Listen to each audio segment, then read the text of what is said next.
Existe uma imagem que costuma circular por aí na época do Setembro Amarelo, mês de prevenção do suicídio. Você talvez já tenha visto. É um card com fundo amarelo e ilustrações de Thaís Trindade.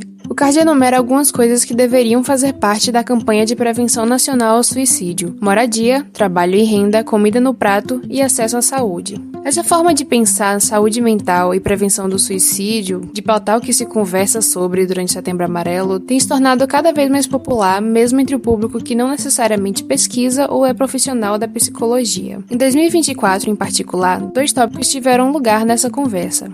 Um desses tópicos é o declínio da saúde mental dos trabalhadores brasileiros. Casos de burnout, depressão e suicídio são uma pauta levantada por muita gente há muito tempo, mas que ganhou tração com o movimento Vida Além do Trabalho, que luta contra a escala 6x1. O outro tópico foram os casos de suicídio entre pessoas que, por dependência ou desespero por dinheiro, perderam tudo jogando em plataforma de aposta online, o famoso tigrinho, e acabaram tirando a própria vida. Você pode ler mais sobre esses 2 tópicos nos links que vamos deixar na descrição, mas esse episódio não é sobre a escala 6x1 ou os perigos do tigrinho. Não exatamente. No episódio de hoje, vamos conversar sobre suicídio e da importância de considerar todas essas e outras formas que a população se encontra vulnerável socialmente. Oi, eu sou Samantha e esse é o Diálogos, um projeto de entrevistas da EDUFBA. Nesse episódio, nós recebemos Luana Lima, psicóloga e doutora e mestra em bioética, que lançou pela EDUFBA Suicídio, Bioética e Neoliberalismo, entre as éticas da vida e as políticas de morte. Recebemos também Bárbara Borges e Francinay Gomes, psicólogas, pesquisadoras, criadoras da página Pra Preto Ler e da plataforma Pra Preto Psi. Acompanhe a entrevista.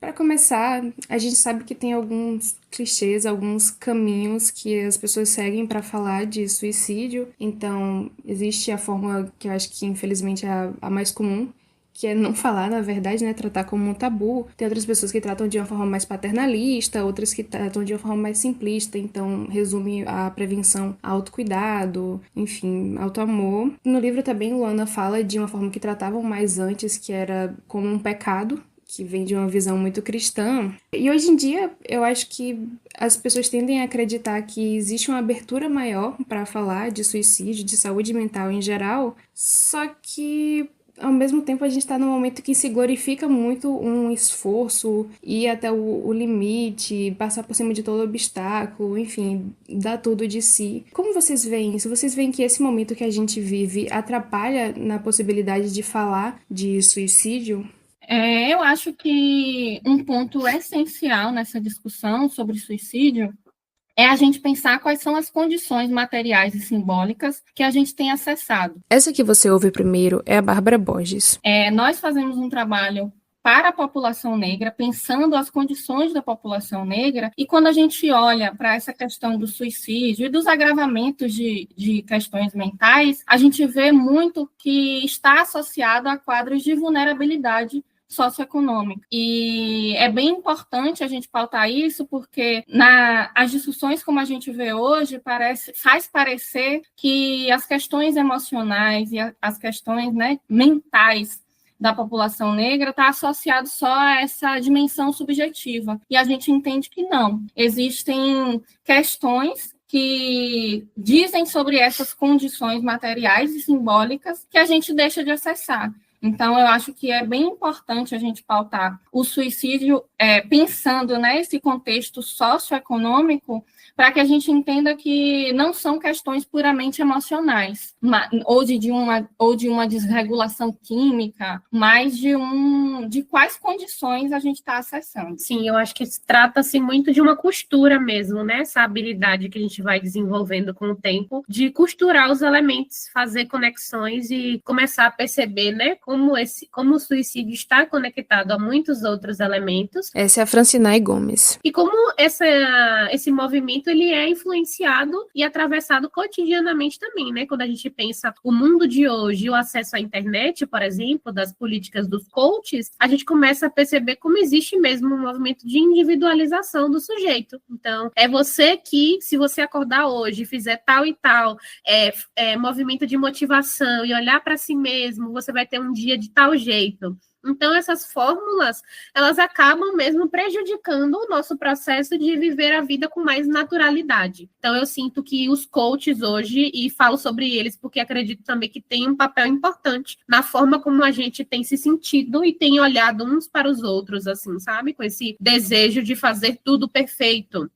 Ou até a lógica da competição também, que é colocada com muita potência, né? Muita emergência para a gente. Sim. E a gente acaba se perdendo mesmo da possibilidade de conexões reais e acessando mesmo esse conglomerado aí de elementos que eu diria que são bem ultrajantes mesmo. Sim, como você trouxe, né, no início, Samantha, eu acho que, para além desse contexto socioeconômico, a gente tem que também entender as contribuições de uma cultura muito meritocrática e uma cultura muito cristã no Brasil, que provocam, né, inflexões que são muito particulares da nossa experiência aqui no Brasil. Só complementando um pouco, né, a fala das meninas, acho que a gente tem um discurso hegemônico, né, que compreende o suicídio a partir de uma perspectiva individual e preventivista. Essa é a Luana Lima, autora da Casa. E essa prevenção, na verdade, ela vem acoplada por uma compreensão do suicídio como reflexo de um transtorno mental. Então, a culpa é do indivíduo, a culpa é do transtorno, e quando a gente reduz a forma de compreender, a gente também reduz a forma de cuidar, né? Então tem algo aí que perpassa por uma desconstrução de um discurso, porque não é só falar, é como é que a gente vai falar, né? Para muito além do que, sei lá, a gente pode pensar sobre uma condução do efeito Werther ou efeito Papageno, um compromisso ético-político com o fenômeno. O fenômeno, a gente tem, então, essa compreensão que é psiquiátrica, que, somado ao discurso neoliberal, faz com que a gente compreenda que, seja o sucesso ou o fracasso, o sujeito é unicamente responsável por isso. E aí, toda a desresponsabilização social em torno do sofrimento. E aí, quando a gente pensa em suicídio, por exemplo, as populações vulnerabilizadas são as populações que mais se matam. Então, os jovens negros têm um risco aumentado de 45% quando comparado a jovens brancos. Né? A população indígena se mata 3 vezes mais do que a população brasileira não indígena. A gente pode falar da população LGBTQIAPN+, a gente pode falar da população idosa, a gente pode falar da população jovem, entre outros grupos, né, vulnerabilizados. E aí isso me faz lembrar muito uma fala de J. Mombassa, que afirma que para as populações vulneráveis, a morte é uma expectativa de vida. Então, enquanto a gente não der visibilidade, a gente vai estar tratando o assunto de forma completamente descomprometida e despolitizada, né? E aí a pergunta que fica, a quem serve uma suicidologia apolítica, né? Luana, você traz no livro casos de suicídio que aconteciam durante a escravidão, que, claro, eram praticadas por pessoas que estavam no auge da desumanização, mas que também era visto muitas vezes como algo que era feito em família, era visto como uma forma sobre a crença de que aquilo ajudaria a pessoa a voltar para a terra dela. Enfim, era algo escolhido para fazer com a sua comunidade. Existe algum nível de autonomia nisso? Porque uma coisa que é incomum no trabalho de vocês é tratar a escravidão como uma coisa que é uma ferida aberta até hoje, né? Que nunca sarou. Então, assim, nessas condições, existe como falar de autonomia na escolha, entre aspas, pelo suicídio? Bom, eu acho que essa é uma pergunta necessária e delicada. Eu diria que isso poderia tomar as 2 horas de podcast, porque eu acho que o discurso da autonomia, não à toa, né? É muito um mote central aí do neoliberalismo. E uma coisa que eu acho que é importante a gente pensar é que quando a gente vive políticas de morte, ou seja, que empurram sujeitos para o abismo, a autonomia é um princípio contra o próprio sujeito, né? Porque aí, mais uma vez, a gente entende de que as escolhas elas são meramente individuais, como se as nossas escolhas, ou mesmo a autonomia, não fosse algo relacional. A nossa autonomia, ela é relacional. Então, quando a gente fala de situações de extremo sofrimento psíquico, ou quando a gente fala de precarização, né, social, econômica, quando a gente fala de vulnerabilidade, quando a gente fala de violência, de violação de direito, quando a gente fala de desvitalização, né? Porque aí a gente está falando acho que tem uma pergunta central que é até que ponto que os sujeitos também não são suicidados pela sociedade, né? A partir do momento em que a gente lança ao abandono, à negligência, é isso, a violências extremas, a desvitalização. Então, aqui eu acho que é poder não negar a autonomia, porque efetivamente a gente precisa avançar nesse princípio, mas talvez definir o que a gente está chamando de autonomia, porque senão, mais uma vez, a culpa vai recair sobre os indivíduos, né? É como o Estado dizer, olha, eu retiro toda a possibilidade de vida e ainda digo para o indivíduo, a escolha é sua. O Estado não precisa nem sujar as mãos de sangue, sabe? Quando, na verdade, a gente está falando de uma fragilização do laço social, das políticas públicas, a gente está falando de uma individualidade, de uma individualização extrema, que, obviamente, tem reflexo nos processos de subjetivação. Então, sujeitos que vivem aí numa solitude, e para finalizar a minha fala, eu acho que trazer um exemplo para tentar mostrar um pouco, né, do que estou tentando dizer. Um exemplo que gosto de trazer, porque acho que ilustra um tanto esse debate, no ano de 2019, quando estava iniciando o doutorado na UNB, e estava também como professora. Obviamente, as coisas de suicídio chegam com mais frequência para a gente que trabalha com o tema. E a gente teve, na universidade, 3 tentativas de suicídio numa mesma semana. E a gente sabe que sem qualquer intervenção, o que acontece? Na sexta-feira, na mesma semana, a gente teve um suicídio de um jovem negro entre a reitoria e a biblioteca, um lugar extremamente movimentado da universidade pela manhã. E o que aconteceu foi que as pessoas só se deram conta de que era um suicídio quando os agentes de segurança pública chegaram. Os bombeiros, a SAMU, os policiais, e as pessoas foram questionadas, assim, o que aconteceu, né? Por que ninguém fez nada? E as pessoas responderam, a gente achou que era uma performance artística. O que é uma coisa absurda, né? Muito reflexo de um racismo, um reflexo de uma falta de interlocução, de uma invisibilidade do sofrimento alheio, de uma série de questões aí, né? Assim, a gente está falando de um sujeito de extremo sofrimento psíquico, de um sofrimento, de um suicídio público, e que tem um autor da antropologia do suicídio, James Staples, que ele defende o suicídio como análogo a uma dança, no sentido de que, sem ser um solo, a gente está sempre improvisando com os nossos pares, e aqui os nossos pares, as relações afetivas, as relações sociais, de trabalho, do Estado, das políticas públicas, dos grupos, enfim, os pares de uma maneira que não são só indivíduos, né?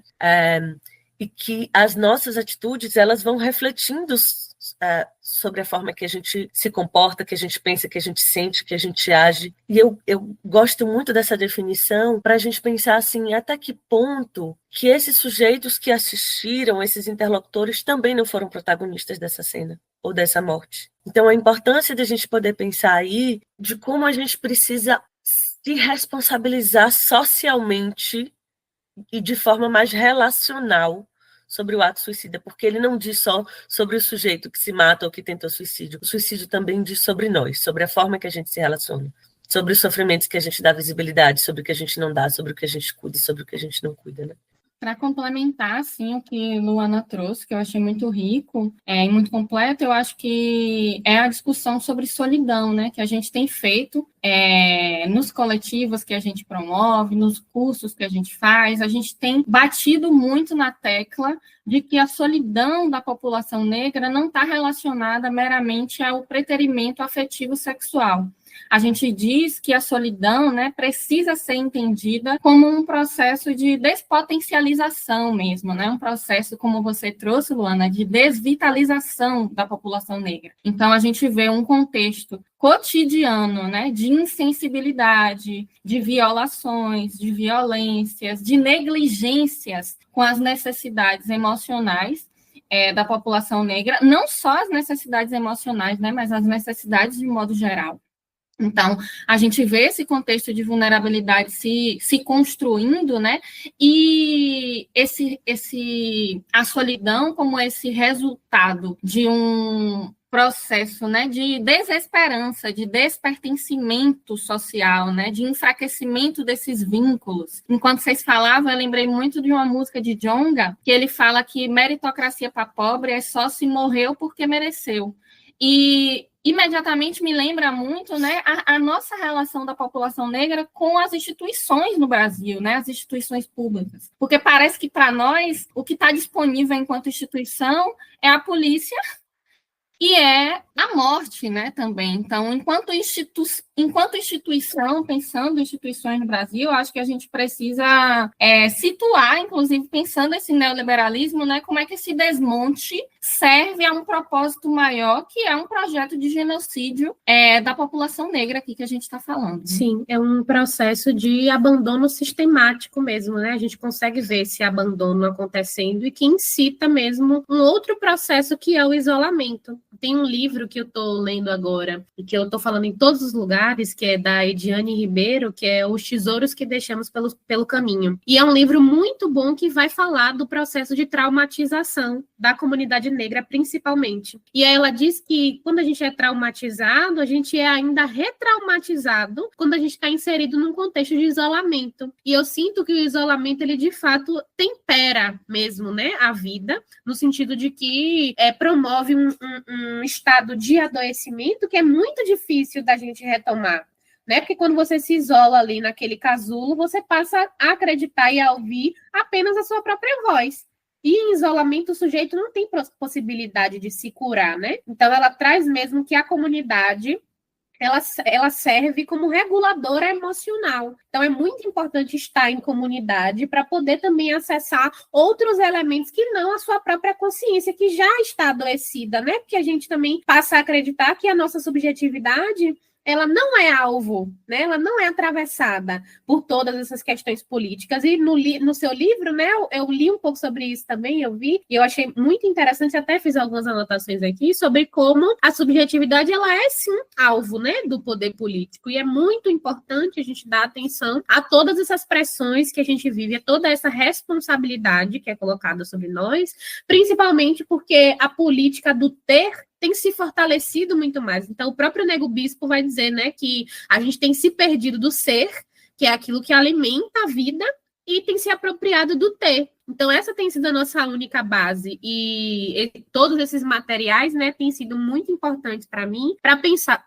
sobre esse contexto neoliberal, mas mais do que isso, sobre como a gente tem se enfraquecido mesmo dentro das nossas relações e dentro das instituições que fomentam todo esse abandono sistemático. Então, quando a gente consegue olhar esse panorama de uma distância maior assim, a gente consegue ver, de fato, uma rede, né, muito interligada, funcionando, operando ativamente para que as pessoas elas sigam sempre esse mesmo caminho, assim, que é do isolamento e, consequentemente, né, do sofrimento psíquico. Sim, eu acho que ao invés de autonomia, talvez a gente tivesse que estar pensando mais a comunidade, né? Como Luana trouxe, mais essa subjetividade, essa autonomia de forma relacional, em contexto, né? Nas relações. Sim, sim. Claro que é importante pensar a sua própria individualidade, mas a gente está falando de um contexto que fomenta o individualismo mesmo, né? Então, você se perde da possibilidade de gerenciar, fazer agência da sua própria vida e acredita que a comunidade não tem nada para oferecer. Então, consequência disso é esse cenário mesmo que a gente tem visto, infelizmente. Escutar as meninas é muito bom, né? E aí fico aqui muito inquieta com os pensamentos. Acho que quando eu penso em autonomia, tem uma ilustração que é assim, quando a gente está diante de 10 portas, 9 estão trancadas, o sujeito abre uma, isso é autonomia, né? Claro que não. Então, do que a gente está chamando de autonomia? Porque não passa pela agência do sujeito, né? Até porque a gente parece utilizar esse princípio como algo dado para todos, todas e todos, né? Isso não está dado. Se apoia muito no livre-arbítrio também, né? Eu acho que é bem interessante perceber como esses conceitos eles estão bem amarrados mesmo. Sim, e como ilustra bem que essa autonomia está dada para um único grupo, né? É isso que a gente fala da racialização. Tudo está racializado. Tanto é que a gente fala de autonomia como se todos fôssemos homens brancos, cis, héteros, e não é.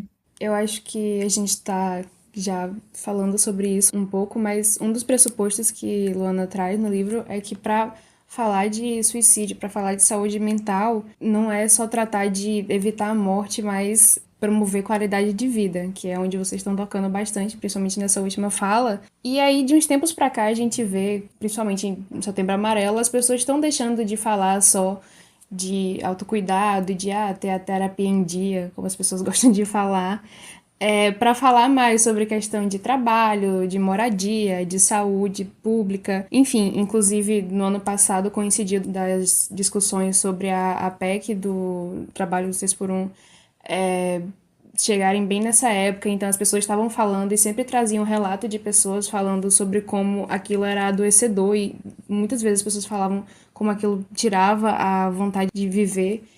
Então, assim, a gente vê que envolvem várias questões de raça, de sexualidade, de gênero, de classe, enfim, todas essas questões, mas eu queria saber de vocês, como profissionais, o que a psicologia e os profissionais da psicologia que não querem despolitizar o próprio entendimento do trabalho, o que vocês podem fazer, ou como vocês se veem nisso, principalmente em um cenário que a gente vê que terapia é tratado como isso, de resolver questões puramente subjetivas. Eu acho que o primeiro ponto é justamente esse compromisso ético e político dentro da clínica, né, em psicologia. A gente vê ainda que a psicologia, né, dentro da sua história hegemônica e muito embranquecida, a gente vê que a psicologia trata o setting terapêutico como uma pinça que tira o indivíduo do contexto e coloca ali no setting terapêutico para avaliar essa subjetividade, né? Então,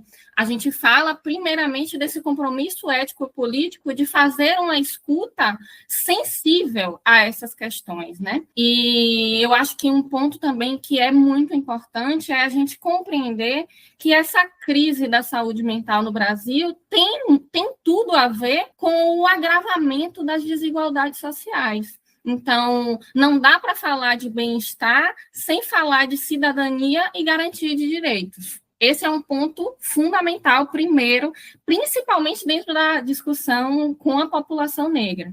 Então, esse compromisso ético-político e essa cidadania e garantia de direitos que eu pontuo aqui como importante. Sim, eu acho que tem uma coisa agora, falando pessoalmente também, que me incomoda um pouco na formação em psicologia, que é esse processo de enrijecimento mesmo do profissional. Então, a gente trabalha diretamente, né, com profissionais de psicologia e a gente vê como eles estão enrijecidos pelo que eles acreditam ser o fazer da psicologia, né? Então, a gente fala tanto dos estereótipos, tanto dos preconceitos, mas muitas vezes os próprios profissionais não conseguem visualizar como eles estão remontando na clínica esse estereótipo do profissional que é imparcial. Então, eu não posso falar, ou eu não posso me expressar. Imagine como é que você não se expressa. Então, fica bem claro para a gente, né? A gente está sempre pontuando para os profissionais de psicologia a importância de construir uma clínica ética e política, mas também uma clínica autêntica, que se pareça com você, que esteja conectada com a sua própria história. E falando dos pacientes, de fato, né? Eu acho que é importante também pontuar esse outro lugar que Bárbara já trouxe um pouco, que é da vida, né? A vida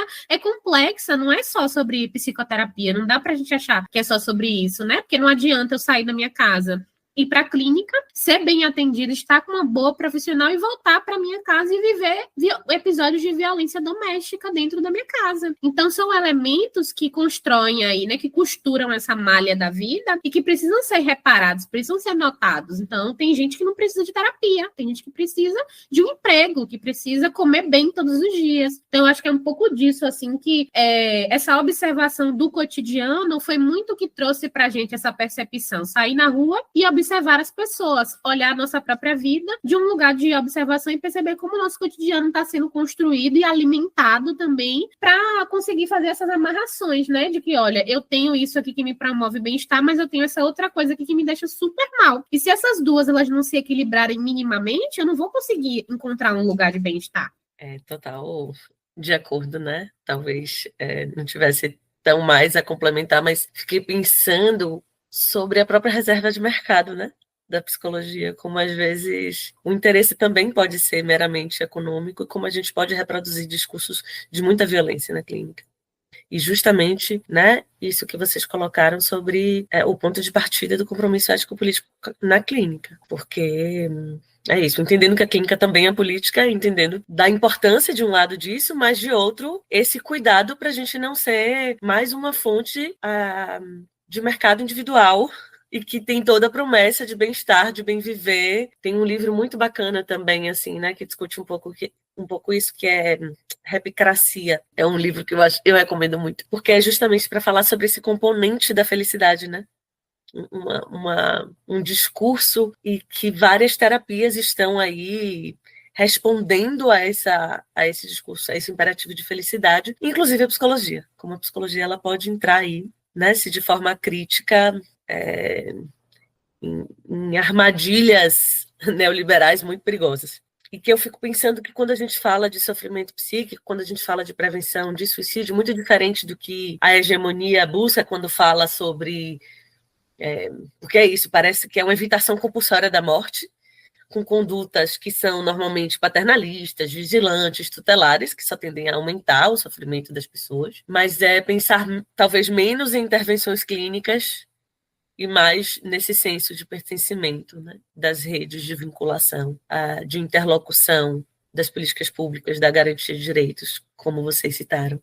E aí também me lembrei de Boulos, né, que o mestrado de Boulos, maravilhoso, assim, ele entrevista pessoas que tiveram depressão e que entraram para o MTST.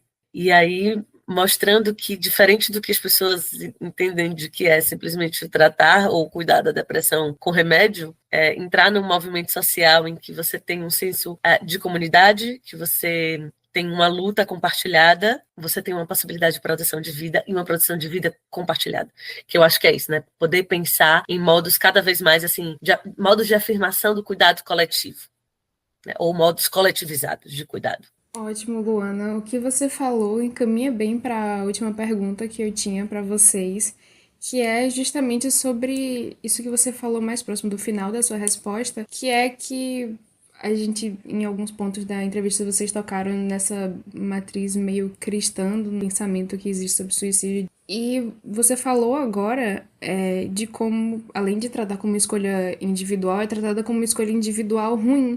Então, muitas vezes as pessoas se suicidam ou tentam, e a resposta é condenar, criminalizar, não porque o suicídio é uma coisa ruim que a gente deve lutar contra, mas que aquela pessoa que, entre aspas, atentou contra a própria vida, fez alguma coisa essencialmente ruim. Então, algumas vezes as pessoas são punidas meio que postumamente, e quem fica também recebe aquele recado, né? Então, o que se ganha em ostracizar e julgar essas pessoas que ficam, que têm ideações, que, enfim. Você falou agora, Luana, da repicracia desse termo, que você cita no livro também. Tem a ver com isso?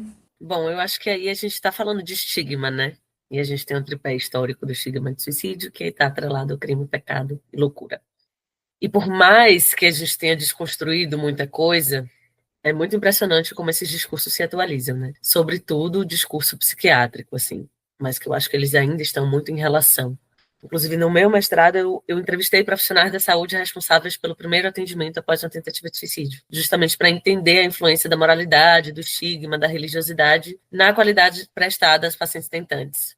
E isso aparece de maneiras, assim, absurdas, porque efetivamente esses sujeitos são estigmatizados e, quando em caso de morte, é como se esse estigma, de alguma maneira, fosse estendido ou deslocado aos seus familiares. Porque é preciso sempre ter culpado, né? Se não é o indivíduo, é a família. E aí o perigo disso, porque a gente está sempre, obviamente, apontando dedos, individualizando os sofrimentos e se desresponsabilizando socialmente. E, claro, eu acho que, de alguma maneira, a repicracia e esse imperativo da felicidade tem uma relação com essa negação ou esse interdito do suicídio, porque eu acho que o sujeito que tenta o consumo ao ato suicida subverte esses discursos. Subverte o discurso religioso, subverte o discurso médico, subverte o discurso social de uma forma mais ampla, inclusive esse da felicidade, né? Descortinando algo que é muito humano, que é o sofrimento. Quem nunca, em determinado momento da vida, em muito sofrimento, entendeu ou pensou o suicídio como uma saída, no sentido de que a gente não está falando, inclusive porque Freud dizia que a gente não tem nem representação da morte, a gente não sabe o que é morte, a gente não sabe o que é morrer, né? O que é a nossa própria morte, nesse sentido. A gente está falando de sujeitos que estão há com um nível de sofrimento absurdo, que querem acabar com o sofrimento, não é com a vida. E aí, como é que a gente constrói outras saídas possíveis de produção de vida, de qualidade de vida, de afirmação política da vida, né? Para poder... Porque é muito danoso demais, né? Esse estigma que ronda, e mais uma vez, que ronda um indivíduo, que não ronda a sociedade em si. Nilson Neto, que é um autor que eu gosto muito, ele no Setembro Amarelo, assim, no último Setembro Amarelo, disse: é impressionante como a gente tem uma curiosidade e uma doação para poder falar sobre suicídios, mas que a gente não tem esse mesmo compromisso em pensar o que isso diz sobre nós. Então, isso diz mais uma vez, sobre a nossa forma de se relacionar, sobre a nossa forma de trocar, de constituir. Acho que estou me repetindo, mas talvez seja importante dizer. Sobre a nossa forma, inclusive aquilo que a gente reconhece ou não como uma forma de sofrer, e só aquilo que a gente reconhece a gente cuida. Então, a gente está, obviamente, falando, né, de que a gente não reconhece, por exemplo, o sofrimento da população negra, que a gente não reconhece o sofrimento da população LGBTQIAPN+, que a gente não reconhece o sofrimento da população indígena, né, que a gente não reconhece... tem um dado que eu talvez devesse falar lá atrás, mas que eu acho que também tem a ver com o que a gente está falando. 79% da população que se mata está concentrada em países de baixa e média renda. Isso não precisa nem de tradução, de legenda, para poder dizer o que isso significa, entende? Como os condicionantes sociais estão aí desvelando, denunciando as nossas formas de viver, de morrer e de matar-se, né? E é para isso que a gente precisa olhar, assim. Eu acho assim que o estigma é a forma como a sociedade cristã colonial encontrou de lidar com esse sofrimento, não reconhecendo esse sofrimento, como Luana trouxe, e de manter a máquina operante, né? Eu acho que esse estigma transferido é também sobre uma transferência do projeto de morte. Então, tem uma música que eu gosto muito de Gilberto Gil, que ele diz: não tenho medo da morte, e sim medo de morrer. Para diferenciar exatamente essa morte enquanto produção política e essa outra morte, morrer enquanto esvaziamento mesmo, sabe? Simbólico, esvaziamento dessa subjetividade. E como Hamilton também diz, né? Hamilton Borges, que é o encabeçador do movimento Reaja aqui em Salvador, quando ele fala de genocídio da população negra e periférica, ele chama Salvador de cidade-túmulo, de cemitério dos vivos. Então, eu acho que essa brincadeira, né, do cemitério dos vivos é justamente para a gente entender como esse projeto político de morte, esse projeto político do suicídio, está inserido nessa despotencialização da vida, nesse esvaziamento do sentido do viver. Então, é isso, eu acho que é interessante a gente pensar por aí. Sim, eu penso também que tem uma coisa interessante para pensar a morte, e aqui falando da morte especificamente, que é muito como a gente tem poucos ritos e rituais, no sentido de construir uma ressignificação desse processo. O próprio Nego Bispo, né, ele vai falar, e eu acho que se conecta muito com o lugar da morte, que é esse fim, e que logo depois do fim vem um começo. E a gente não pensa sobre isso, né? A gente é pouquíssimo atravessado por esse movimento de pensar além. Tem um livro que eu estou lendo agora, que é O Desejo dos Outros, que é uma etnografia dos sonhos Yanomami. E aí vai falar sobre como os Yanomamis, quando eles morrem, eles vão morar nas costas do céu. E que nas costas do céu eles vivem muito bem, e que eles transitam, e que eles continuam a vida nesse outro lugar. E aí, como isso serve de base para a vida deles aqui na Terra. Então, não existe um processo de desesperança ou de desespero que os atravessa quando eles pensam esse processo de morte. Muito pelo contrário, significa, inclusive, a continuação. Então, eu acho que é bem importante também a gente olhar um pouco para esse lugar dessa ritualização ou desse processo mesmo de reconhecimento da morte, não pensando especificamente o suicídio, porque eu acredito que está diretamente atravessado com outros elementos, mas pensando a morte em si, eu acho que é interessante a gente poder lançar olhares até para outras culturas para entender como a gente pode encarar esse momento da vida de uma outra forma também, sabe? Sim, eu acho que tem a ver com a cosmovisão, visão, né, a cosmologia da coisa. Eu acho que a coisa da linearidade colonial, né, esse pensamento que é início, nasceu, desenvolveu, cresceu, morreu. E acabou, eu acho que sim. essa linearidade coloca para a gente o pensamento da morte como sendo o fim mesmo. Eu acho que quando a gente se conecta a outras cosmologias, seja quilombola, seja indígena, a gente tem possibilidade de visualizar essa passagem do tempo de uma outra maneira. Bom, é isso então, meninas. Chegamos ao final da nossa entrevista. Muito obrigada pela conversa, foi ótimo. E agora eu deixo esse espaço para vocês darem um último recado, recomendações, o que vocês quiserem.